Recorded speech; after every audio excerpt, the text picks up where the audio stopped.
उत्तर प्रदेश की सरकार ने किसानों और राइस मिलों के लिए राहत देने वाला बड़ा फैसला लिया है। मुख्यमंत्री योगी आदित्यनाथ की अध्यक्षता में हुई बैठक में तय किया गया कि अब नॉन हाइब्रिड धान की कुटाई में राइस मिलों को 1% की रिकवरी छूट मिलेगी। यानी अब धान से चावल निकाला जाएगा और अगर सामान्य से थोड़ा कम चावल निकलेगा तो मिलों पर इसका बोझ नहीं डाला जाएगा। ये नुकसान राज्य सरकार अपने बजट से पूरा करेगी। इसके लिए लगभग 167 करोड़ रुपए की व्यवस्था की गई है। इस कदम से किसानों को अपने धान की उचित कीमत मिलेगी और मिल मालिकों को भी उत्पादन की लागत से राहत महसूस होगी।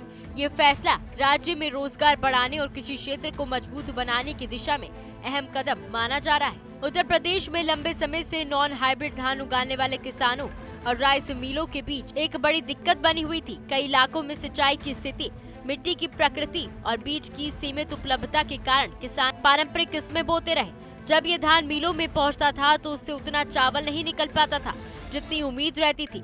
इस वजह से मिलों को नुकसान होता था और किसानों को भुगतान मिलने में देर लगती थी।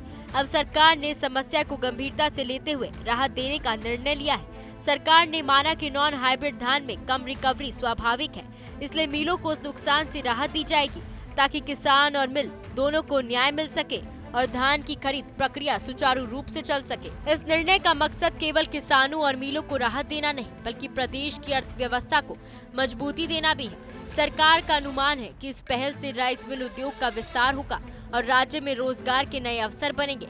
जब मिलों को उत्पादन में राहत मिलेगी तो वे ज्यादा निवेश कर सकेंगी और अपने काम को आधुनिक बना पाएंगी। इससे न सिर्फ चावल उत्पादन बढ़ेगा बल्कि धान की खरीद प्रक्रिया भी आसान और पारदर्शी होगी। इस फैसले से करीब 13 से 15 लाख किसानों और 2000 से अधिक राइस मिलों को सीधा लाभ मिलने की उम्मीद है। साथ ही राज्य में लगभग 2 लाख लोगों को नए रोजगार के अवसर मिल सकते हैं, जिससे ग्रामीण इलाकों की आर्थिक स्थिति में भी सुधार होगा। मुख्य चुनौती ये थी कि नॉन हाइब्रिड धान की किस्मों में उत्पादन समान नहीं रहता था। कई बार बीज की गुणवत्ता, मिट्टी की उर्वरता और सिंचाई की कमी की वजह से चावल की मात्रा कम निकलती थी। इससे राइस मिलों को नुकसान झेलना पड़ता था, क्योंकि उनसे हमेशा तय मात्रा में चावल निकालने की उम्मीद की जाती थी। जब उत्पादन कम होता था तो मिलों से सवाल किए जाते थे और किसानों पर भी असर पड़ता था, क्योंकि भुगतान में देरी हो जाती थी।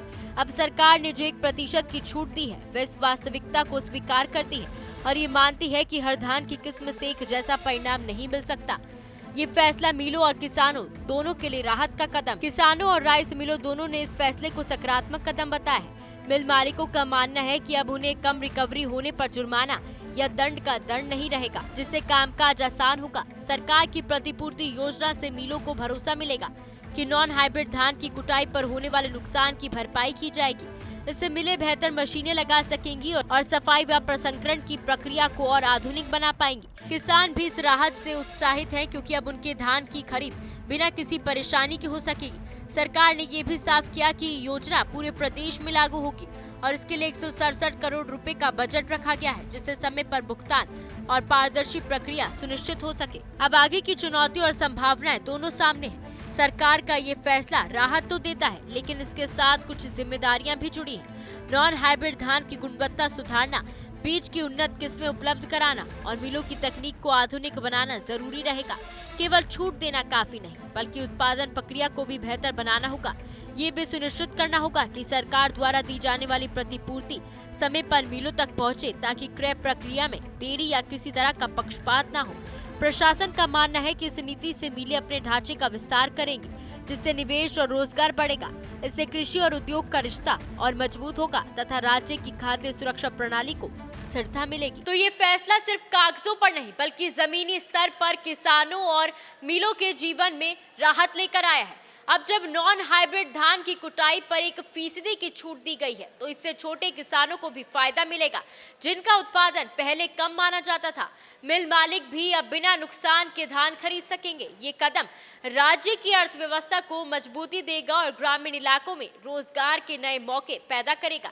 लेकिन ये भी जरूरी है कि इस योजना को सही तरीके से लागू किया जाए, समय पर भुगतान हो, पारदर्शिता बनी रहे और किसानों तक इसका लाभ सच में पहुंचे। मैं मानसी, कैमरामैन जितेंद्र के साथ टीवी 100 नोएडा।